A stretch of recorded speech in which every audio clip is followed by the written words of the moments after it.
What is HelloFresh? With HelloFresh, you get farm fresh, pre-portioned ingredients and seasonal recipes delivered right to your doorstep. Skip the trips to the grocery store and count on HelloFresh to make home cooking easy, fun, and affordable. That's why it's America's #1 meal kit. Fall is right around the corner, and HelloFresh is there to help you plan for the busy season ahead with tasty dishes delivered right to your door. You just simply choose recipes and pick your delivery date, then lay back and enjoy the last days of summer, knowing that dinner is covered. Parents have enough back-to-school shopping and planning to do. Let HelloFresh get the groceries and save you some cash with pre-portioned meals, again, delivered right to your door. So when life gets busy, don't call for delivery, go with HelloFresh. I've been using HelloFresh for a while now, and I cannot tell you how much simpler making dinner has become. It really does give me one less thing to worry about. So go to HelloFresh.com/50WhoKilled and use code 50WhoKilled for 50% off plus free shipping. Again, go to HelloFresh.com/50WhoKilled and use code 50WhoKilled for 50% off plus free shipping.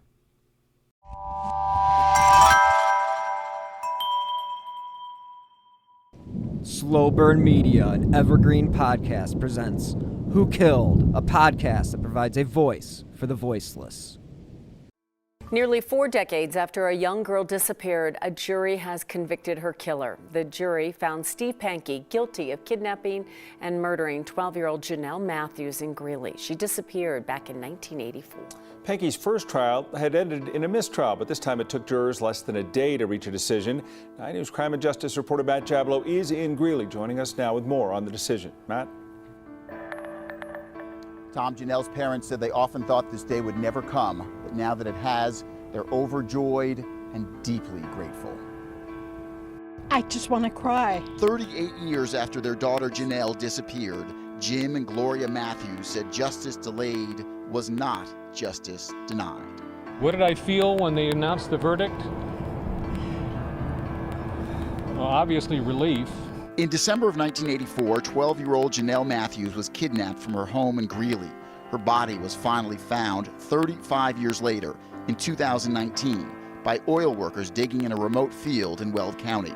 That was a miracle. Then in 2020, police arrested Stephen Pankey, a former Weld County resident who over the years told police and prosecutors that he would lead them to Jonelle's body in exchange for immunity from prosecution, which he never received. We, the jury, find the defendant, Stephen Dana Pankey, guilty. Late Monday morning, a jury found Pankey guilty of first-degree murder, and a few hours later, a judge sentenced him to life in prison with the possibility of parole after 20 years. Closure, finality for our family, and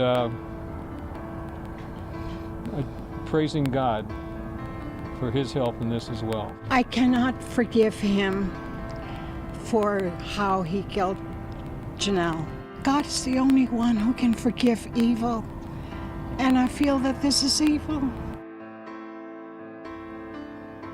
For his part, Pankey made only a brief statement in court today saying, quote, "I am a Christian, I will be in heaven, I am innocent, and this is not justice for Jonelle." Kim and Tom. I can't even begin, for those of us who've been here for 40 years, trying to sort through all that's happened in that time and how that family, how the prosecutors, how all the people who had to work on this case and live with this case for so long are feeling today.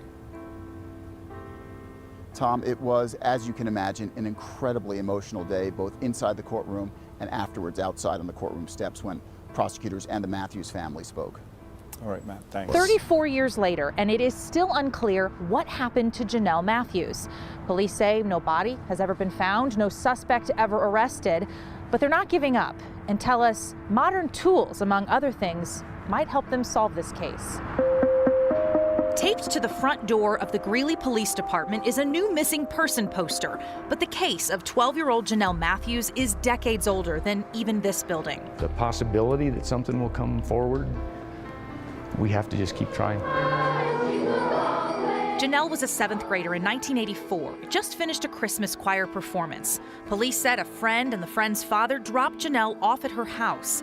About an hour later, her family came home, but Jonelle was gone. Her shoes left behind, the front door open, the television still on. It has. Sergeant Joseph Timkowicz was a young officer back then. There was all hands on deck call, and just about anybody and everybody who would respond to a phone call or could respond to a phone call was called in throughout the night and the rest of the day. Days became years, and a decade later, Jonelle's family told reporters they believe she'd been kidnapped and killed. The community said their official goodbye. You had 12 years of light. This is one of those cases that never closes. It'll be there until we do resolve it. 34 years later, Greeley police released video from that night, hoping to jog some memories. Put it out there in the public and let them think about, hey, yeah, I remember that night, or I remember seeing this car, or I remember seeing that person walking. Police believe someone who knows what happened might have lived in the community or nearby at the time, maybe still does. Greeley police will not give specifics, but said advances in forensic technology and scientific testing could lead to new answers. We could get a piece of evidence tonight, tomorrow, or the next day that will resolve the entire case. And that's why we have to keep looking, keep searching. Greeley police will be recontacting witnesses and people who interacted with Jonelle before her disappearance, and they hope that if you have any information, you will call police. There's a cash reward in this case, even if you have been interviewed before, police said. Reporting in Greeley, Jennifer Meckles, 9 News. Hello and welcome to this week's episode of Who Killed. I'm your host, Bill Huffman, and this is a Slow Burn Media, Evergreen Podcasts, and Killer Podcast production. On this week's episode, we're going to take a look back at one of the cases that I covered in 2021 because there's been a recent update, and that has been the arrest and conviction of one Steve Pankey. And he was living in Idaho and had previously run for the governorship, because we all know that Idaho is the most sane state in this country. Now, I hope that doesn't offend too many of our listeners in the state of Idaho. If you do live there, there are beautiful places such as Sun Valley, Boise, but it's just when you get out of that rural area where you kind of get a lot of the white nationalists, and, you know, that's just kind of like this whole like sedition thing they're trying to do from Oregon. I mean, it's kind of a unique individually state, whatever, I don't know. It's even more bizarre than Maine or New Hampshire or whatever. I mean, these states have their own personalities and it's great. But Idaho, Coeur d'Alene, beautiful, beautiful. You know, some of the other things, whatever. But in this particular case, we have some solution, and where a family was actually able to find relief after nearly 4 decades of not knowing the answer to what happened to their child. So again, this was 12-year-old Jonelle Matthews. We're going to listen to the episode that I aired back in 2021 when there was still no answer to the answer of who killed Jonelle Matthews. But now that we know, well, it will be interesting to see how things play out. I know that he is going to be sitting in jail for the rest of his life, and let's just hope that there are no reasons for appeal. So kudos to the law enforcement for making it happen. I know it's been a long time. 4 decades is a long time to wait, but if it is justice, then justice was well served. So enjoy the episode, and thank you guys so much again for tuning in. I am your host, Bill Huffman, and this is a Slow Burn Media podcast. I hope you guys have had a great week. I also hope some of you were able to check out the Dateline from last Friday about Amy Mihaljevic. As you know, I made my bones covering her case with the Who Killed Amy Mihaljevic podcast. You know, the one that led to the one that you're currently listening to. The bottom line is that it is great to get the national attention from a show like Dateline, but there's only so much they can cover in an hour.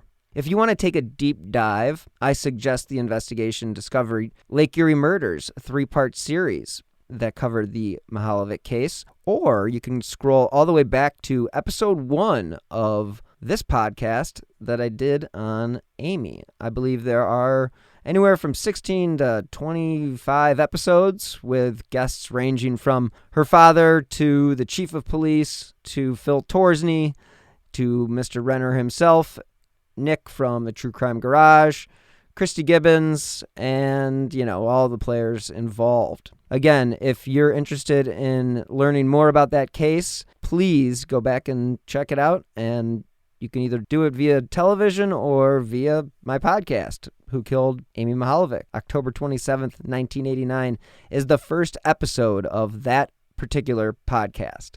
And it is incredibly hard to get the attention of a show like Dateline.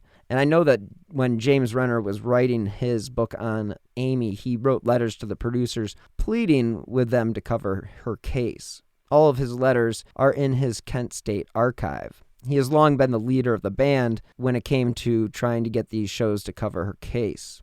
Now, I tried doing my part back in 2019 when I gave the Dateline producer my card at CrimeCon and had the question, who killed Amy Mahalovic? Again, with my podcast on it.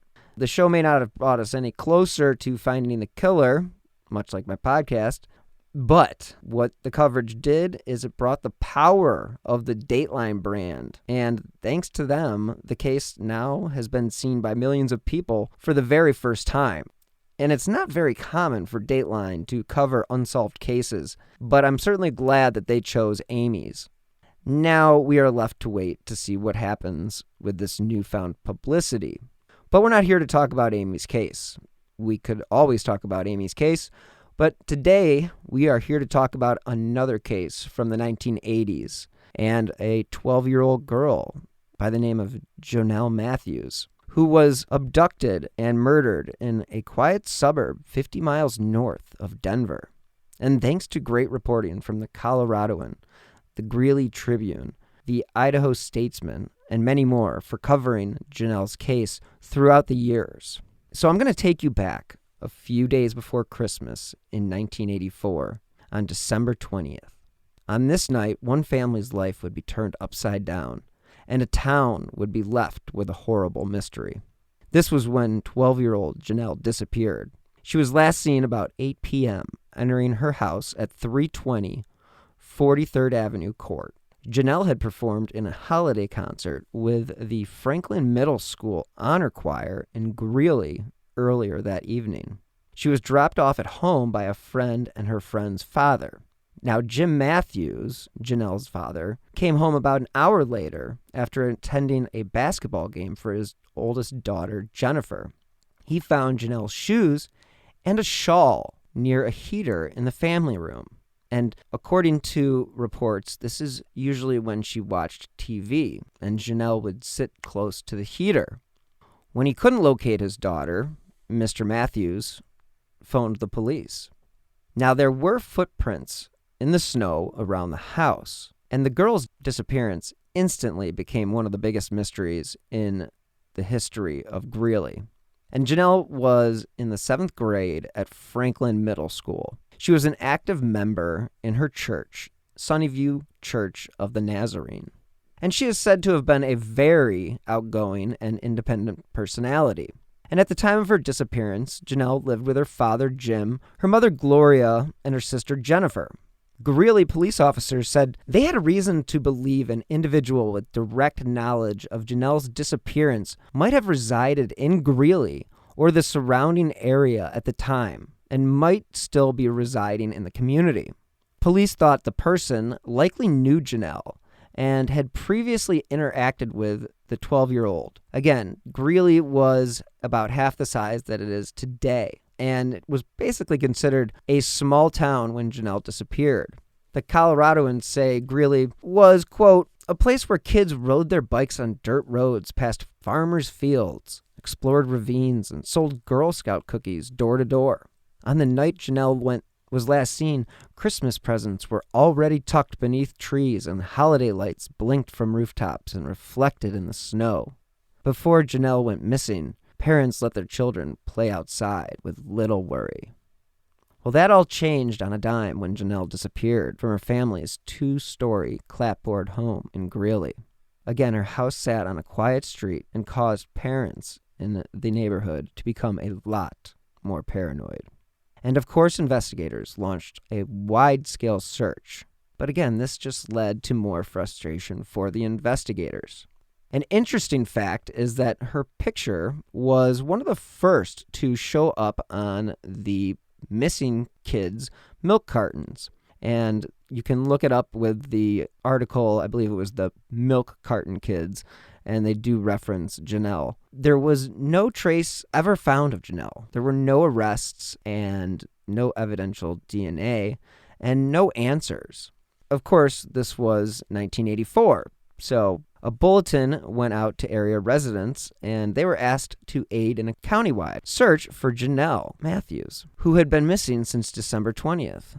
The bulletin read, "The search was being sponsored by the friends and relatives of Jonelle Matthews, and it took place on that Saturday, February 9th, which would have been Jonelle's 13th birthday." Now, the group was requesting property owners' aid in the search by setting aside that day to search their own property, checking all outbuildings, wells, irrigation ditches, and garages. Police officials suggest that those participating in the search were to wear warm clothes, boots, and gloves, and they should also bring a flashlight, a sack lunch, and have a full tank of gas and a spare tire. Volunteers may have to drive more than 100 miles in the search. At a news conference after a 5-hour meeting with the Millers, Mrs. Matthews said she hopes to get volunteers to help type addresses so that a reward poster on Jonelle Matthews can be sent to every sheriff's department in the country. So far, Matthews estimated about 2,000 posters with Jonelle's photo had gone out, and Mrs. Miller had contacted the Matthews family last week after seeing them on television, and of course this is according to the Coloradoan. And she had had a daughter go missing, and she felt like she could help, and so she was basically counseling the parents, and basically, in a sense, these were the people that they had to turn to. It's one of those things. You end up in a not particularly fun type of club if you lose a child. And all these parents who are the parents of missing or murdered children definitely have a common bond. And that was definitely seen in this case, where other parents who had had missing children really did help Gloria and Jim Matthews. It's really cool that those types of families can come together and help one another cope. Jim and Gloria Matthews had Jonelle officially declared dead in 1994, 10 years after her disappearance. There was a funeral service, and dozens of family friends said goodbye. Lieutenant Brad Goldschmidt said, "Jonelle's DNA is on the national database in case something turns up, but they had no DNA from a suspect at the scene of her abduction." Hundreds of volunteers showed up for the search all around Greeley. At a time when child abductions seemed prevalent, the story of Jonelle's became national headlines. Her parents appeared on national TV talk shows and programs about missing children. Again, something that we've seen in many of the cases that I've covered, Amy's case being the most particular one that I would like to reference there, because Margaret really did her due diligence and was on every show that she could at the time. And this went for Jim and Gloria, the same thing. They went and did their due diligence to keep their daughter's name in the spotlight. And, they sent out thousands of reward posters, and it was just one of those things that you do everything that you can. John Walsh has always said that if you have a missing child, it is your job to be their number one cheerleader. So her parents appeared on national TV talk shows and programs about missing children. Thousands of reward posters of the girl were produced and distributed. But the case went cold. It is what it is. President Reagan even mentioned Jonelle in one of his national addresses. Reagan said the girl, quote, would have celebrated a happy 13th birthday with her family just last month, but 5 days before Christmas, Jonelle disappeared from her home. Over the years, investigators pursued hundreds of leads in a cold case that was really familiar to longtime Greeley area residents. Jonelle had been adopted by the Matthewses, and her birth mother was checked to see if there was any connection to the girl's disappearance, and police said she was definitely not a suspect. Jim and Gloria Matthews now live in Costa Rica, and the big break came after, a mere 3.5 decades when human bones were discovered by workers in Weld County, and those were of Jonelle Matthews. a 12-year-old girl who vanished from her West Greeley home on December 20th, 1984.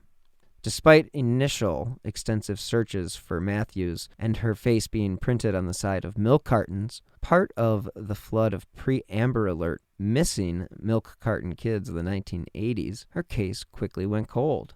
It was a work crew excavating in a rural part of the county, near County Road 49 and County Road 34.5, when they discovered the remains about 4:50 p.m., and this is according to the Greeley Police Department. Police said staffers with the Weld County Coroner's and Sheriff's Office went to the scene to investigate. Based on the new evidence and a coroner's examination of the remains, a positive identification of Matthews has been made. Jonelle's sister, Jennifer Mogensen, remembered Jonelle as a, quote, strong, independent, opinionated 12-year-old. She knew what she wanted and how things should be done, unquote. Now, Mogensen had told the Associated Press after the body was recovered. She was a junior in high school at the time and said she was playing her varsity basketball the night her younger sister disappeared. Again, the family's house was empty when Jonelle was taken home because their father was at the game and their mother was out of state. The remains were found in an area south of Greeley and east of Milton Reserve as workers were installing a pipe to an oil and gas site. Investigators would not say how she was killed, and they wouldn't divulge whether or not there was DNA on her clothing. Quote, we're trying to digest everything that's happened over the last 4 weeks, lead police detective Robert Cash told The Sun. Mike Peters and many of the original Greeley cops who investigated Jonelle's case figured they wouldn't live to see the day that she was found. But when the day came, shock went through the Starbucks table, where the so-called grumpy old men drinking coffee trade stories once a week. This is from the Coloradoan or the Greeley Tribune. I believe it was the Greeley Tribune. In January of 2015, Mike Peters gave a timeline to the Greeley Tribune. 30 years ago today, this is what we know happened in a West Greeley home to 12-year-old Jonelle Matthews. Even after one of the most intense investigations in Greeley police history, little is actually known about that night. And this is the timeline. December 20th, 1984. Jonelle was part of the Franklin Middle School choir, which performed at a local bank in the evening. Her mother, Gloria, was on a trip to California. Her father was at her sister's basketball game. At 8:15 p.m., Jonelle was brought home by friend Deanne and her father. She was dropped off in front of their home on the 300 block of 43rd Avenue Court, and they watched Jonelle go inside. That's the last time she was seen by friends or family. At 8:30 p.m., Jonelle took a phone call from a friend of her father's and said he would return home from the game soon. At 9:30 p.m., Jim Matthews, who was a principal at Platte Valley Elementary School in Kersey, arrived home from the basketball game. The garage door was opened and no one was in the house. In the TV room, Jonelle's favorite place to watch TV was set up with a pillow and a nearby space heater that she liked to use to keep warm. But Jonelle was nowhere to be found. He thinks she probably walked over to a neighbor. Jim wraps a Christmas package, thinking his daughter would return soon. At 10 p.m., Jennifer comes home. Jim asks about Jonelle, and Jennifer said she had not seen her. Jim becomes worried and calls their pastor and friend, James Christie, who tells Jim to call the police, and he does. At 10:15, Greeley police respond, ask questions, and begin a house and neighborhood search. Around midnight, Gloria Matthews calls the house to tell her family she's arrived in California. Jim tells her the terrible news that Jonelle has been missing since 8:30 p.m. Gloria catches the first plane home the following morning. Thus began the disappearance of Jonelle Matthews. Police found no forced entry to the house, but there were footprints around the outside, as if someone was looking through the windows. The garage door was left open, but there were no signs of a scuffle in the snow. For the next year, there were countless searches, newspapers, and television stories, contacts through national organizations. The case just went cold. According to Peters, quote, it was such an odd discovery, right in the middle of an oil field, 20 miles away from her house. Now, Matthews' remains were found in the same clothing that she wore to the choir concert, the indictment read. At the time of the new discovery, none of them had heard the name Steve Pankey. Neither had former Chief Garner. But now, Pankey, 68, has been identified as a person of interest in the investigation. A series of weird connections to the Matthews family and some bizarro claims by Pankey had made for a combative relationship, according to the papers, between him and the Greeley police. But authorities did stop short of naming him as a suspect at the time. In 1984, Steve was 33 years old. He was married to Angela Hicks, and they had a son. And that name may sound familiar because it's kind of bizarre, because there was another case that I covered with the same victim's name, Angela Hicks, but definitely not related. Interesting coincidence, though. According to an article on Medium by Martina Pekova, there were multiple reports of him having money troubles. A trailer park owner filed an action against him in 1976 for harassment and death threats. In 1977, a woman he knew from church accused him of raping her. Pankey eventually moved to Idaho, and he was a quote-unquote two-time failed candidate for governor. Greeley said he was home. He said he was home the night that Jonelle disappeared, but was unaware of her disappearance until he returned from a trip on the night of December 26, 1984, and heard about the case on the news. He denied any involvement, but Pankey did claim to have some strained connections with Jonelle's family. He says that on December 27th, 1984, a week after Jonelle vanished, his estranged father-in-law, who was a gravedigger, dropped a strange remark about a body that needed to be buried, and then just left. Again, he did tell the police about this, but it's just bizarre. In 2008, Steve and Angela's son was shot to death by his girlfriend. Crazy twist of events there. He insists he was so worried about the conversation that he had with his estranged father-in-law that he actually told the FBI about it the following week on the advice of his attorney. Pankey talks about a volatile relationship that he had with the last known person to see Jonelle alive. He claims that Russ Ross, who dropped Jonelle off at her home around 8 p.m. on the night of December 20th, assaulted him in the 1970s over Pankey's attempt to start a union at the 7-Up bottling company where both of them worked. Now, Pankey also says he was the youth pastor at the Sunnyview Church of the Nazarene, which Jonelle's family later attended after he was kicked out. And that's questionable because that's what he told the Sun. And he said he was accused of raping the piano player, charges which were later dropped after he took a polygraph test. The church actually claims Pankey was never a youth pastor there, and police say they have corroborated Pankey's statement with the alleged rape victim. Records of the charges from 1977 are no longer available. Pankey did move to Idaho in 1989, and that was 5 years after Jonelle went missing. And Stephen Pankey kind of comes from a long line of successful politicians. He is the great-grandson of B.F. Pankey, the former lieutenant governor of New Mexico, and a prominent cattle rancher in the Southwest before he lost his wealth due to drought. And that was according to his 1929 obituary. He says that he has been in touch with Idaho authorities throughout the years regarding the Greeley cold case. And he was even contacted by them when John Benet Ramsey, of all people, was murdered in 1996.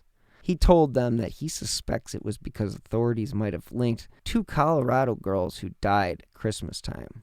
Interesting that he would just be talking to the Sun about this. It's just ridiculous. Now, Pankey was born in California to Dana Pankey Jr. and his wife, Ruth. Dana Pankey Jr. was a minister, as was his father, evangelist and Reverend Dana Pankey Sr. From 1941 to 1942, Dr. Pankey Sr. served as a pastor of Greeley's Bethel Baptist Church, according to historic newspapers. However, he claims that on August 15th, just weeks after the discovery of Jonelle's body, 2 Greeley detectives visited him at his Idaho townhome and accused him of being involved in the girl's disappearance and death. On September 4th, gun-toting SWAT officers from Colorado and Idaho surrounded and then searched his home and confiscated his two 2019 Subarus, which were later returned, and a variety of other items. One item of interest was a CD from his son's funeral, which Pankey figures may have been in interest because of a rumor, one which he of course denies, that he mentioned Jonelle while, quote, over his son's ashes at the service. He first told the Idaho Statesman that he was a suspect in the Jonelle murder investigation, and then he gave the lengthy interviews to the Colorado Sun in which he claimed that he gave a DNA sample to Greeley police. Pankey gave an hour and 47-minute interview to the Sun. The next day, he referred questions to a newly retained lawyer. He told Pankey not to give further interviews. Probably some good advice to a possible murder suspect. So a grand jury in Colorado began investigating the death, and Pankey was subpoenaed, and he even told the Statesman that he had been subpoenaed to testify. Authorities searched the Twin Falls home of Pankey, serving him a warrant that said investigators had probable cause to believe that he kidnapped and killed Jonelle. Pankey said that he had been waiting for 35 years to tell his story and is confident he is not a suspect. I am being transparent. I am not running from this, he said. I am more eager to answer questions under oath. The authorities announced that Stephen Pankey, a former Greeley resident who had moved to Idaho, had been indicted on charges of first-degree murder and kidnapping in Jonelle's death. According to a grand jury indictment, on December 20th, 1984, Mr. Pankey was armed with a gun and took Jonelle from her home and killed her during the course of the kidnapping. Now, Greeley is a city of nearly 110,000 people and is about 50 miles north of Denver. Mayor John Gates was working on the city's police force at the time of Jonelle's disappearance, and he recalled there was evidence at the scene that showed that she might have been abducted. Mr. Pankey had long been a person of interest in Jonelle's disappearance, according to police. They said he, quote, intentionally inserted himself in the investigation many times over the years, claiming to have knowledge of the crime, which grew inconsistent and incriminating over time, the indictment went on to say, adding that he repeatedly asked for immunity in exchange for information. Well, that's one way to get yourself a target of an investigation. Ask for immunity for information before they even know what that information is. Good stuff. Not bright. Wonder why you're a killer. Among the details he gave law enforcement personnel was that a rake had been used to cover up tracks in the snow on the evening that she was taken, and that was according to the indictment. Mr. Pankey had watched children walk home from the middle school that Jonelle attended, it also stated. Now, the Coloradoan reported Pankey acted erratically in the days following the girl's disappearance. Angela Hicks, his wife at the time, told investigators he asked her to read him newspaper accounts about the case. The indictment says that Jonelle died from a gunshot wound to her forehead, and Pankey is accused of shooting her during the course of the kidnapping. Attorney Michael Rourke called the discovery of the remains significant, but he said that Pankey had been a person of interest since 2018. And Pankey told the Times newspaper last week, now this was back in 2018, that he was being framed. Pankey attended the same church as Matthews in 1978, and there may have been some connection through that, according to Rourke. Pankey was, and I believe is still, well, he was at the time, being held at the Ada County, Idaho jail on no bail. He was eventually extradited from Idaho to Colorado to face the charges. And his attorney, Anthony J. Vorst, told NBC affiliate KUSA of Denver that, quote, the fact that they waited 36 years to indict him reflects the fact that they don't have any evidence. There's never been any evidence. I anticipated he will be exonerated of all charges. Pankey claimed to the Idaho Statesman in 2019 that on the night of Jonelle's disappearance, he was home with his wife at the time and was loading up his car for a visit to California to visit family for Christmas, and they were planning to leave the next day. But in the indictment, it says other evidence considered by the grand jury in returning this indictment against Pankey was that his now ex-wife said the trip actually started on December 22nd, 1984, 2 days after Jonelle went missing, and that the trip was actually not planned and was unexpected. The ex-wife said that on the way back, Pankey uncharacteristically listened to the radio, searching for the news of the girl's disappearance. And when they got back to Greeley on December 26, as I mentioned before, he forced her to read newspaper articles about the case. After getting back home, Pankey began digging in their yard, and a car was on their property caught fire and was disposed of at a salvage yard, according to the indictment. I mean, I'm going to say this. Clearly that's a red flag, but she may have been too close to the situation to connect the dots. I know there are people listening who are saying, quote, why didn't she go to the police then? Now it's a valid question, but one that is also a bit unfair because none of us know what was going on in her mind. She eventually told police what she thought was odd, so in my opinion, she was the linchpin in bringing down her ex-husband. And at the time of Matthews' disappearance, Pankey and his wife lived about 2 miles from her home, and I've stated that before, but in 1980, he lived about 10 miles north of the remote site where her remains were eventually found. And again, this is all information that came out of the grand jury indictment. Pankey's ex-wife said that in 2008, she heard Pankey say at the funeral of his son, who had been murdered, as I mentioned before, quote, I hope God didn't allow this to happen because of Jonelle Matthews. According to the Weld County District Attorney's Office, Pankey's been charged with 1 count of murder in the first degree. After deliberation, 1 count of murder in the first degree, felony murder, second degree kidnapping, and 2 counts of crime of violence, which are described as sentencing enhancements. A trial date is being set, and the date is actually October 6th, and they expect the trial to last about 4.5 weeks. So, to set the trial for October, Pankey has waived his right to a speedy trial, which was supposed to take place within 6 months of the not guilty plea he entered in early February. This accused killer has pleaded not guilty to the kidnapping, and the trial was originally meant to take place in July, but there were some legal issues. And when Pankey finally did enter his plea, Jonelle's parents and sister were both in the courtroom. And again, we will find out in just a matter of months what really happened and what the verdict will be. And after waiting 34 years, what's another few weeks? And let's certainly hope that it leads to a guilty verdict and some answers for her family, and maybe a bit of closure for the Greeley community. And on that note, I must bid you farewell. Until next week, thank you so much for tuning in. As you know, you can find new episodes of Who Killed every Friday, wherever you get your favorite podcast. Thank you to everyone who's helped make this show possible. I know it's cliche to say, but it's true. When I say every contribution, big or small, helps keep these slow burn podcasts running.